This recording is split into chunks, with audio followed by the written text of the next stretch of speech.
All right, we're going to go ahead and work on making this look like a flowing leaf.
Thank you, Sony. Thank you, Brandon. Good to see you as well. Corey, yes, sir. Yes, it is a 1911 38 Super.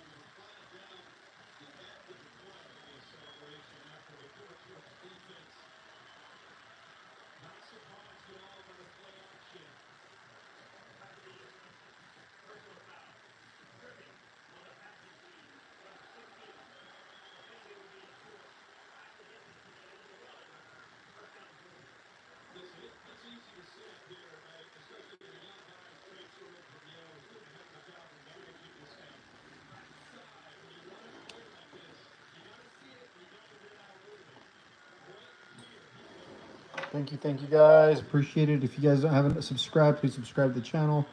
I try to run these live streams quite a bit if I can, whenever I'm working.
Thank you, Corey. Appreciate it.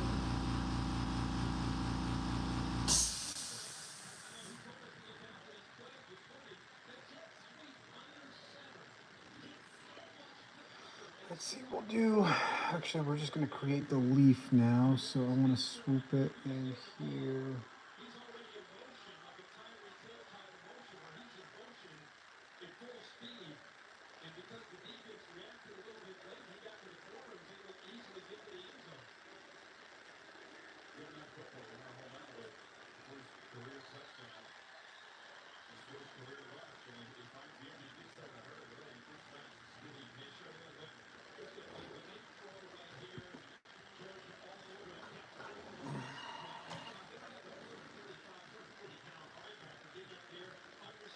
Carlos Tapia, thank you, man. Appreciate it.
I'm gonna clean part of this off. I've got to start to look at what we've got going on here.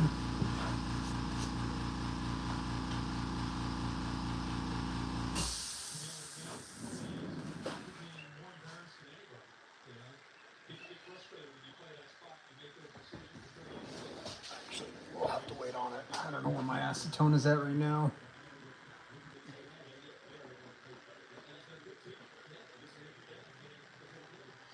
Flaco. That's funny. Yeah, no, it does do it a lot faster, but not as nice actually.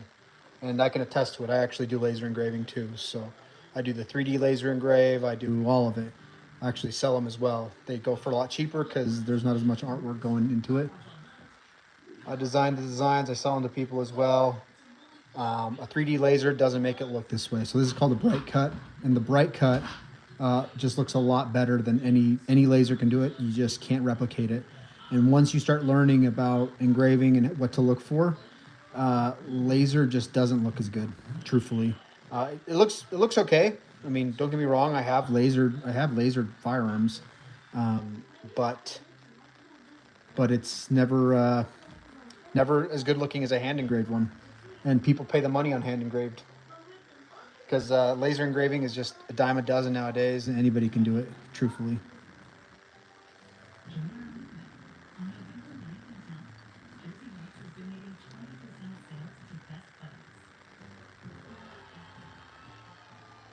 All right, let's look at this. What are we looking at? Looking at engraving this portion right here.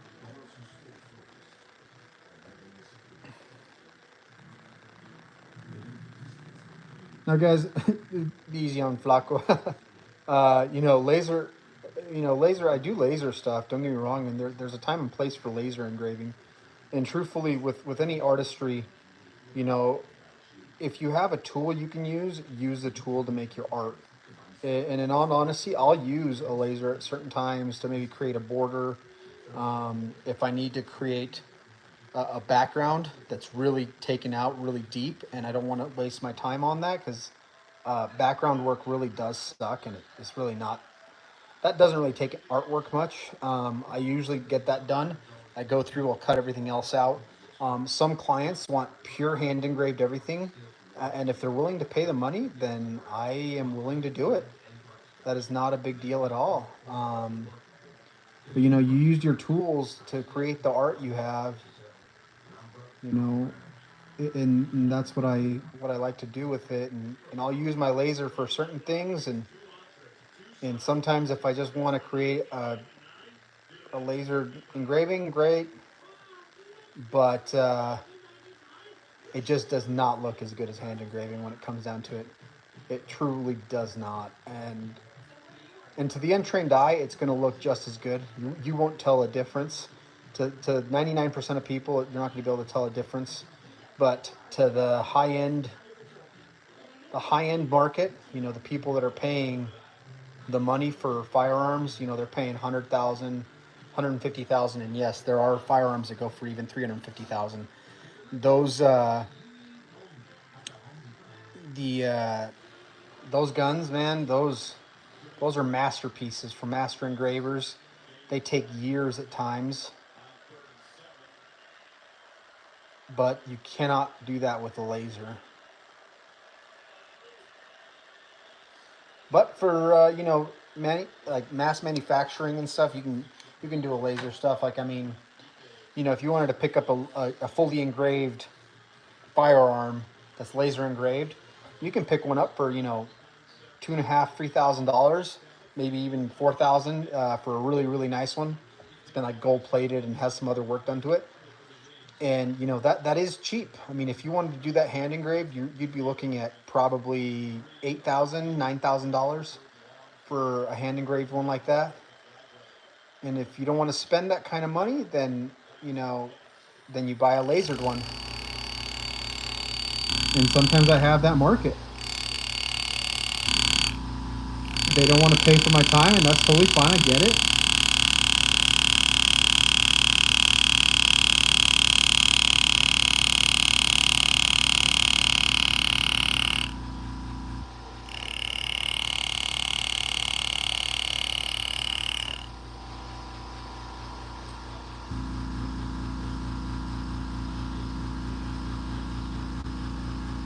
Corvette guy, a pecker puffer. That's a first one, man. Actually, it's a guy named Corvette Guy 81 who ordered it. I think, if I remember right.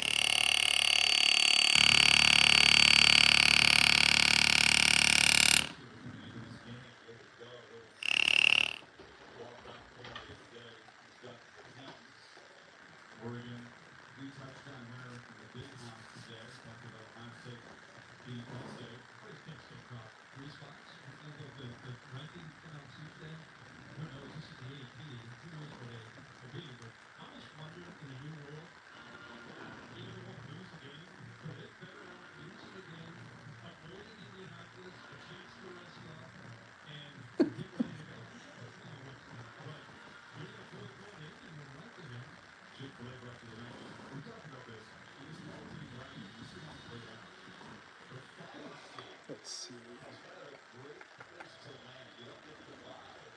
We're going to come at it this way.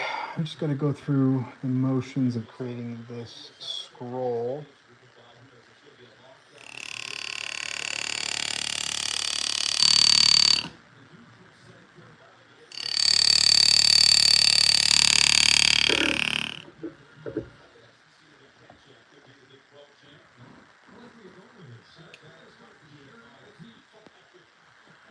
The graver I use to undercut for gold inlay. So the graver, I'll show it real quick. That's fine. Gold inlays are usually done in several different ways. You can use onglets, flat gravers. So to give you an idea, these two right here. So this is an onglet, which means that it is rounded at the bottom. When you cut in with this guy, or with this burl, I guess, graver right here, it creates a rounded surface. Really good for reflecting. Um, with that being said, you can start to create grooves in it and then inlay. Now, the main one most people use is a flat graver. So this is a big flat graver. I would never use this one right off the rip. I'd come in with my V groove first, or even something like this. This is a flat graver as well, but much smaller. Now, when you inlay, like say in a rifle, like those Henry rifles that you see, or some of these really classics, the classics from back in the day, how they would do it is they come in, they chip everything out, create a flat, then they come in with another flat graver and create basically teeth that pop up. And with those teeth, you come in with wire and inlay the gold. Now you want to use a really soft metal. So some of the soft metals people use to inlay are going to be obviously your 24 karat gold. Anything 24 karat gold is going to work great. Down to about an 18 karat is about as low as you want to do with inlay on that. They'll do silver inlays as well. So pure silver inlays really nicely because it's super soft. And then the next way would be copper. Copper actually looks pretty good. So copper, this is a copper inlay right here that I'm practicing right on this just practice plate. This, what you see right here, is not gold. This is actually brass inlay. Now, brass inlay is a thing, but most people don't want to spend the money and the time to inlay brass. But that was just a practice piece since brass is cheap. It's dead soft brass, and as well as this is dead soft copper. So that gives you an idea, guys.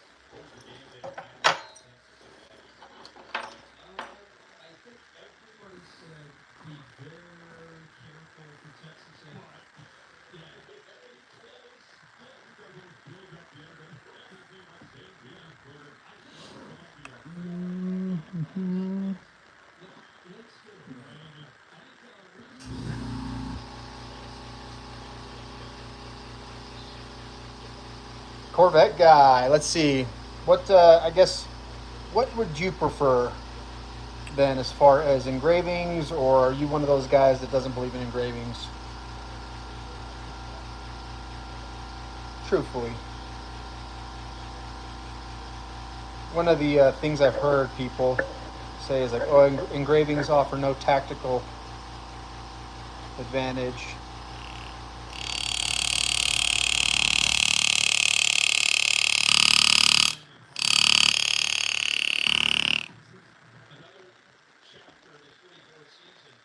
And I disagree.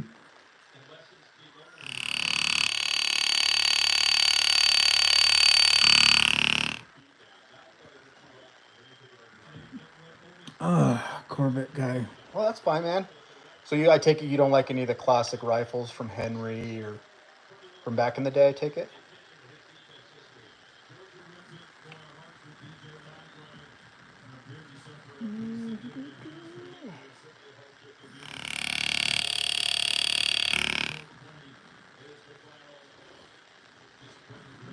No, I mean, Everyone's entitled to their opinion. Truthfully, totally fine, man.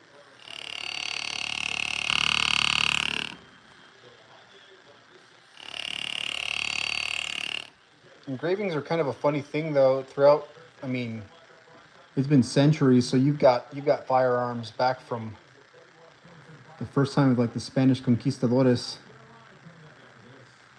They'd have they have engravings. Obviously swords are a big one with engravings. It's kind of been always a status symbol. I think that's why people like them, as well as an artwork. It's an art form. I really enjoy the art form of it. Because if it was just the engraving itself, like people say, I would just use a laser and be like, whatever. It looks cool, in my opinion, or whatever, and then just keep going. Engravings really, if you ever get a chance and you find some actual hand engraved firearms out there at some of these collector shows, take a second to look through them. The artwork is fantastic. And you have to understand, like, I work with pneumatic helped hammers here, so that's what I have my handpiece as. And back then, it was all hammer and chisel, and there's a few guys that still do it. Some of these Western engravers, they really like the hand and chisel, or hammer and chisel, I mean. And they do amazing work with just hammer and chisel. Basically, everything I'm doing here now is doable with a hammer and chisel. The patience it takes is amazing. And some of them are like Weldon Lister. Man, you should see some of his firearms out there. Beautiful work.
It is a high point. Right on, man. You know your firearms, brother.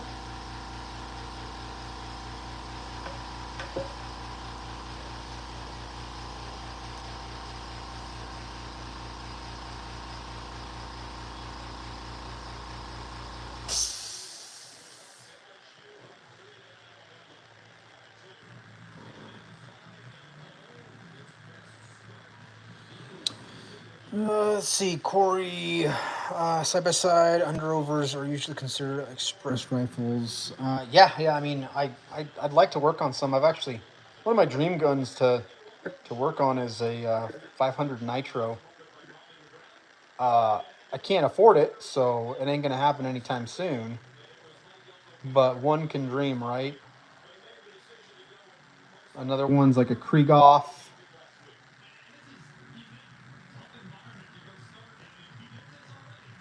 All those firearms are beautiful firearms. By far the most expensive one I've ever held in my own hands was a Purdy shotgun. And the gentleman who owned it definitely didn't blink a second at the price of a Purdy. Let's just say that.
second, guys.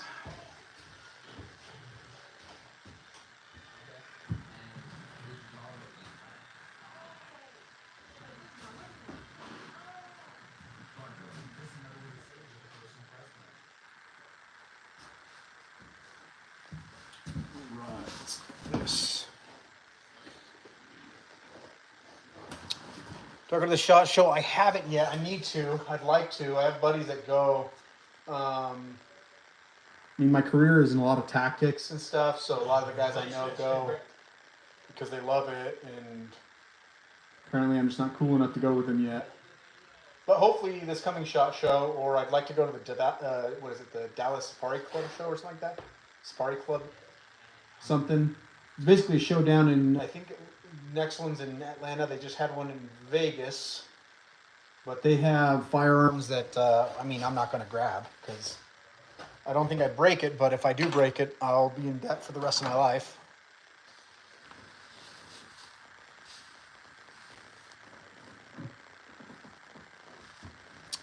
Sean, I've only been engraving for like, I'd say a year and a half-ish now. I've been engraving with laser. I started off with laser because I was like, oh, I can do it a lot faster. There's no learning curve. There's still a learning curve, don't get me wrong. Nowhere near the learning curve of engraving by hand.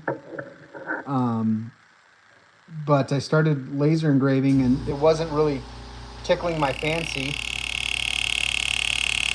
So I moved over to hand engraving, and I love hand engraving.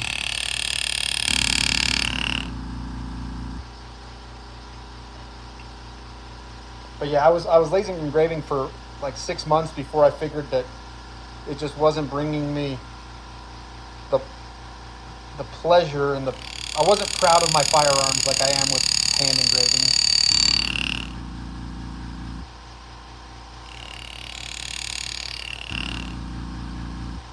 And like I said it before a little bit ago, you just can't replicate certain things that you can do by hand using a laser.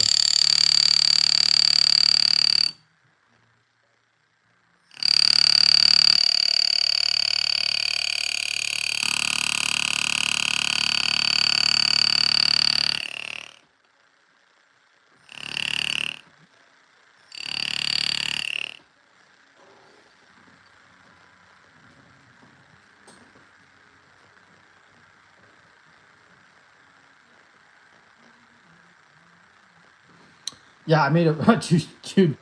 As far as mistakes go, oh man, dude, I have one slide right now that is hideous in my opinion, absolutely hideous. I tell myself it's my own personal one. I tell myself that I'm gonna finish it, but every time I look at it, I just cringe because it's that bad. And and so maybe one day I'll get to it and actually finish it up, but I'm like, there's gonna be two types of engraving. There's gonna be like the slide engraving where I did it on the side, and then everything else that I do, and you're gonna be able to tell two skill levels on the frame and on the slide, and it'll just be funny, I guess. But yeah, I in fact, let me grab it. I want to show you this one. It's bad, so.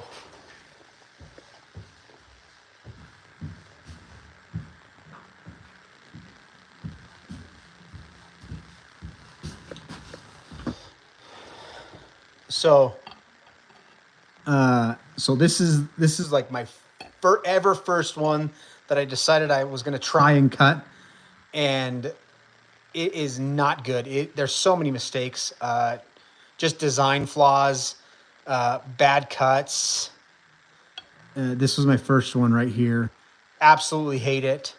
I mean, and the funny thing is, like, I can't really do much about it now because I committed to it.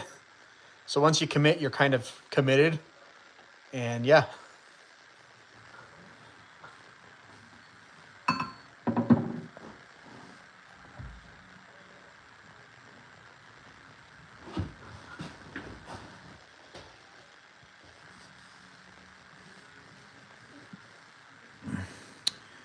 Chris, you can actually use hammer and chisel. So the main thing that matters, it's not so much like the hammering piece. What truly matters is how sharp you have this. This has to be razor sharp. at all times. The point can't have any chips whatsoever. And really, this is what creates and cuts the V groove. If you have something that's sharp like this, you can do everything with a hand chisel just fine. It'll just be a little bit slower, but you also can control the power that you hit with, so you can either go faster or slower at the end of the day. I appreciate it. I mean, like I said, I guess as an engraver, I am not happy at it because I look at it, and especially when I look at it under a microscope, I realize just how bad it is. Just how bad. And people don't realize when they start engraving that they're engraving with a, um, what do they call them? Like a magnifying, like glass set, glasses that magnify. And those work okay. People have been doing that for years, decades that way. But truthfully, looking under a microscope just lets you see just the minor flaws that you have and lets you hopefully correct them at a microscopic level. And then you go in later and you don't make as many mistakes with just magnifying glasses because you actually know how to control everything else.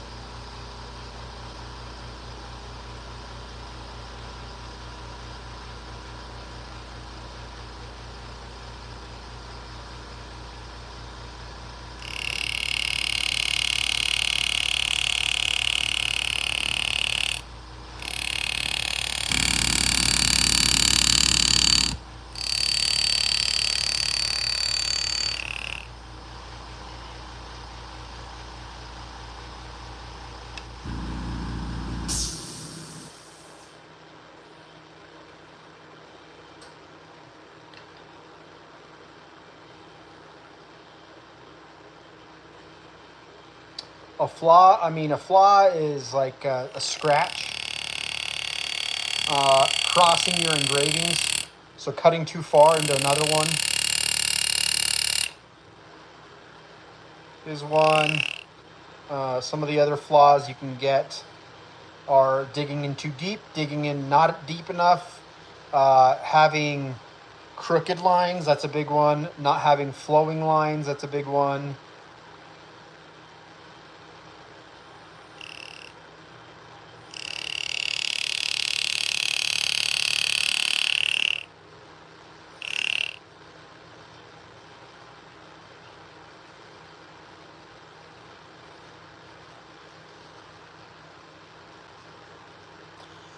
I mean, not even so much a line that goes nowhere, but more so a line that basically intersects, or a line that is crooked.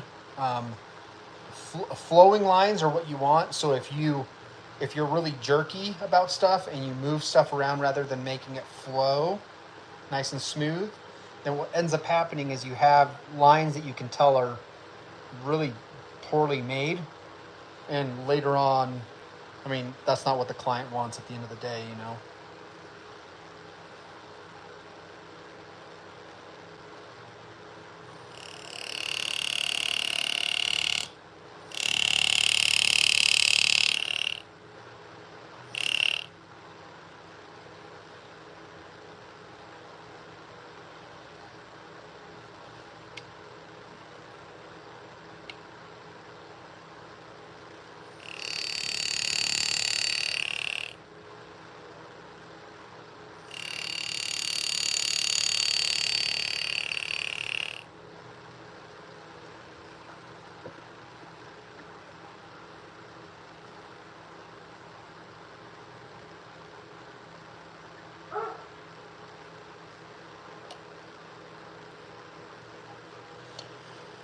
All right, guys, if you haven't subscribed, I really do appreciate any subscriptions you guys can do. I'm trying to grow the channel as much as possible. Hopefully, eventually grow to the point where I can start offering and feel good enough about my stuff that I can start offering courses for people to take and learn some of these engravings, some of this engraving artwork. Let's see. I'm going to move this though.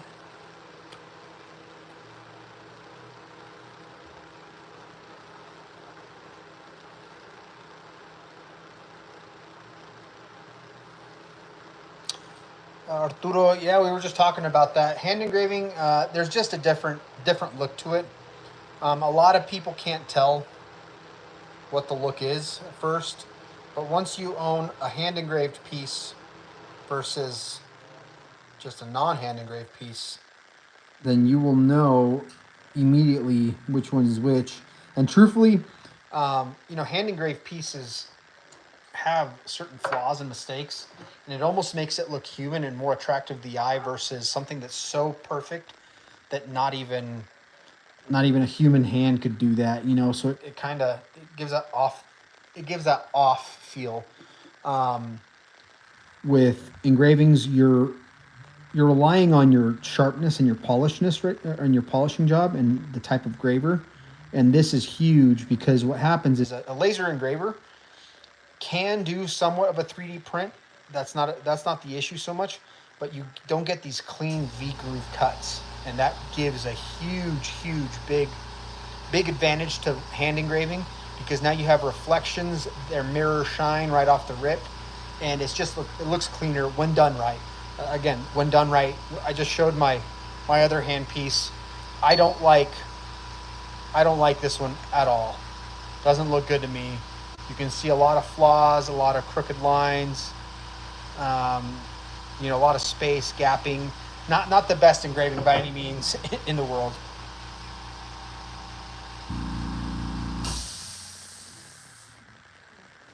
well, here's the thing, historical ordnance.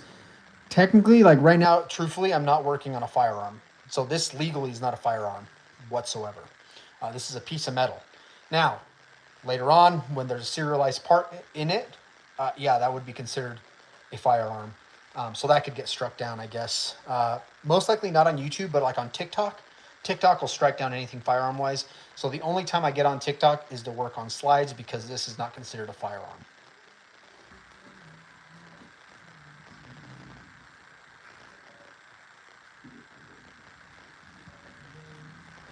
do I have a Colt M4A1? I have no firearms, guys. None. None whatsoever. Mr.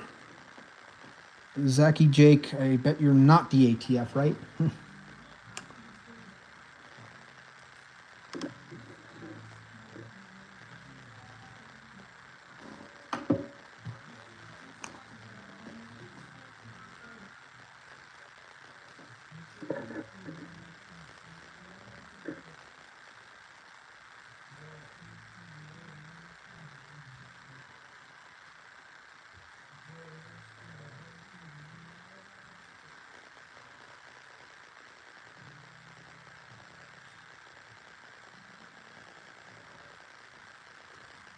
And while we're on the subject of the ATF, let's just go ahead and hit that actually. So to work on firearms, guys, if you are Looking to engrave, you have to have an FFL license, guys. So don't do this kind of stuff.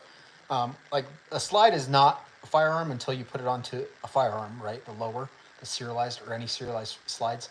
Do not engrave and sell stuff, especially if there's anything that's actual firearm in it. That will land you in prison, guys. You do have to gain an FFL and hold a legal FFL in order to do it. So just keep that in mind. I don't want people to think that they're watching my channel and just go and do it and not realize That do not engrave firearms without an FFL.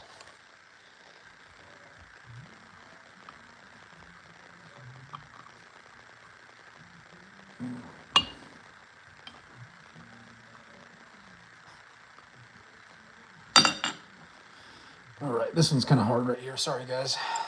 This one's giving me trouble positioning. What's that?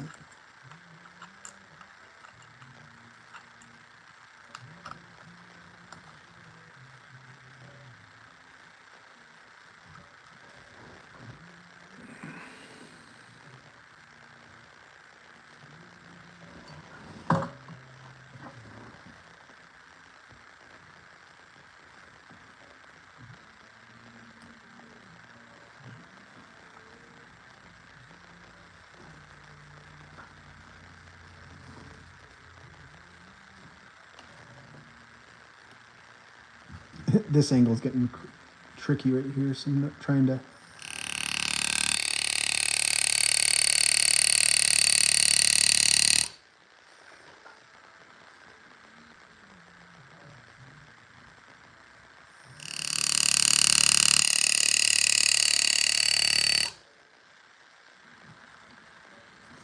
Trying not to screw this up, guys, so patient with me.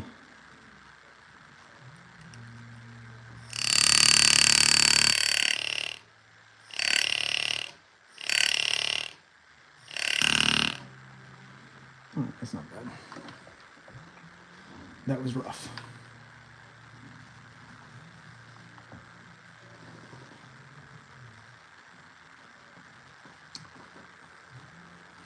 Now, if you guys are interested in engraving or anything like that, best place to start would be drawing. Draw it out. I mean, engraving is an art form. Start learning it. Start learning the design principles.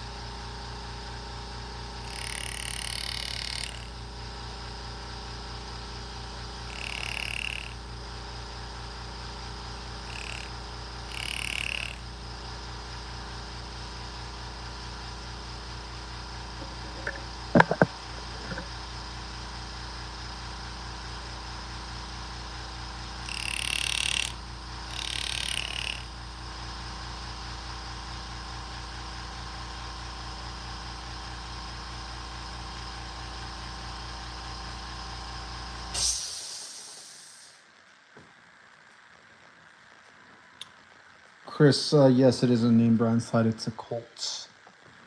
Colt 1911.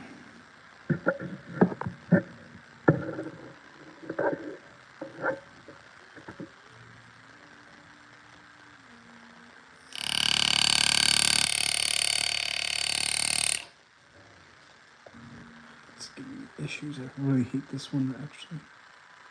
Giving me more issues than I'd like.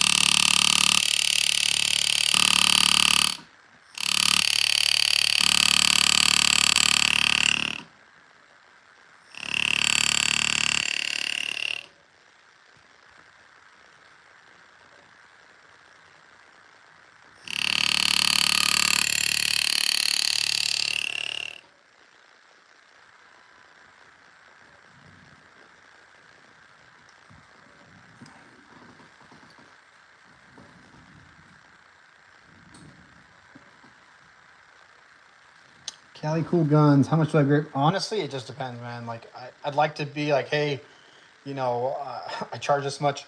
It can be anywhere from $500 all the way up to like $8,000, depending on how intricate. Now, and how many hours. Like something like this is going to take me anywhere from 100 to 160 hours total time. And that includes the bottom portion, the magazine, polishing, plating, refitting everything. Basically, I'm looking at that, and then I do like a firearm case. And something like this usually comes out to about 4,000 total. And that's this type of engraving. Now, if you asked me to do something that took me thousands of hours, we're talking a lot more money, my guy. You know, so hopefully that makes sense. Sorry, that's a very generic answer, I'm guessing. But it's like the best answer I can give people usually.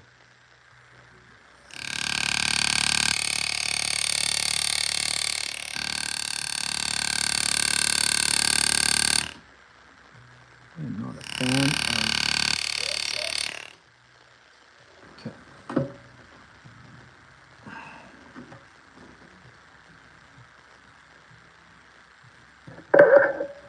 I'm really not liking where this one's at. It's probably the most trouble I've had with any of these today.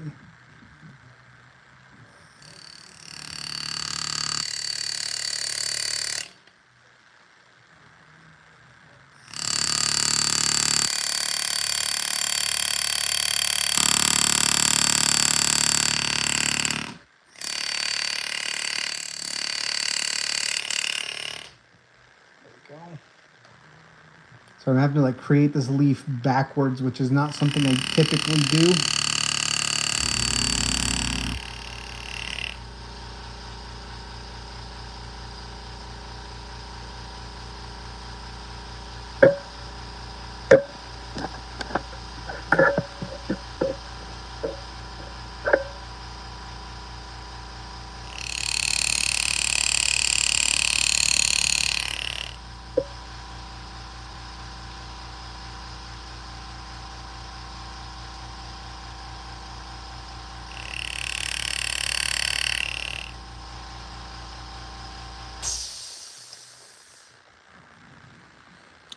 Smallest tip? No, man. Here, let me show you my smallest, one of my smaller tips. This is probably one of my smallest tips right here.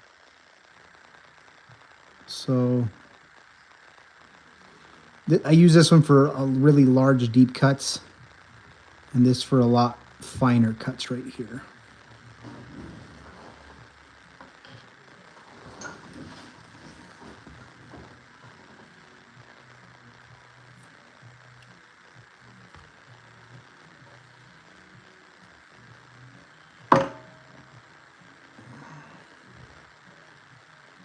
All right. Okay. I'm going to actually go grab the acetone and we're going to clean it up. Give me a second, guys. Stay tuned. Don't leave if you guys want to actually see what this is going to look like here in a second, just to show you what's under the paint.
I'm just going to clean all the paint off.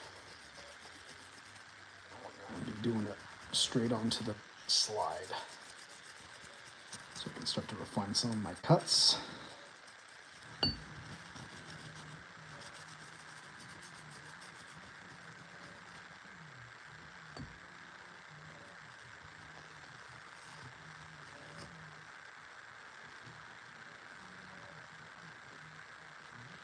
Okay.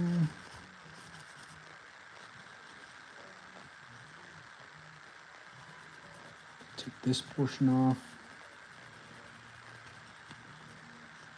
I'm going to keep some of this paint on just so I can still work on that tomorrow.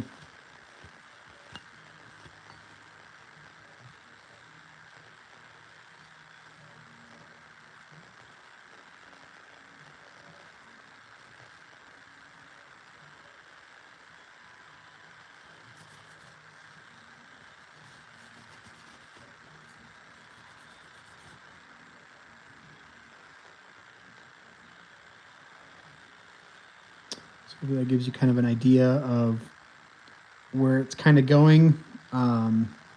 There's still a lot of work left on this. So this is just the first initial cut. Then we've got to go through, take care of all the background work. So like background, that's going to be all stippled.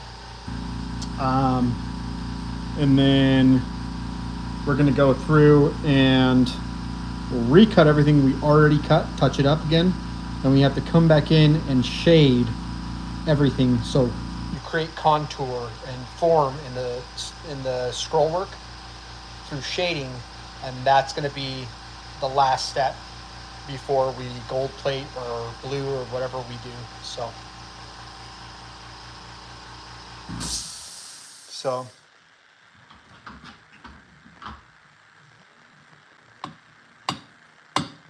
So hopefully you guys enjoyed this session today, guys. I'm going to call it a day for today. I'll be back tomorrow. Like I said, please subscribe if you haven't. We're going to keep working on this slide. And you guys will actually see the progress as we go throughout the days, maybe a week or two. And eventually we'll get this done, and we've still got the lower to do. So I appreciate you guys tuning in, watching, and hopefully learning a little bit of what you got to do if you're looking to do something like this. And yeah, you guys have a good one. Peace.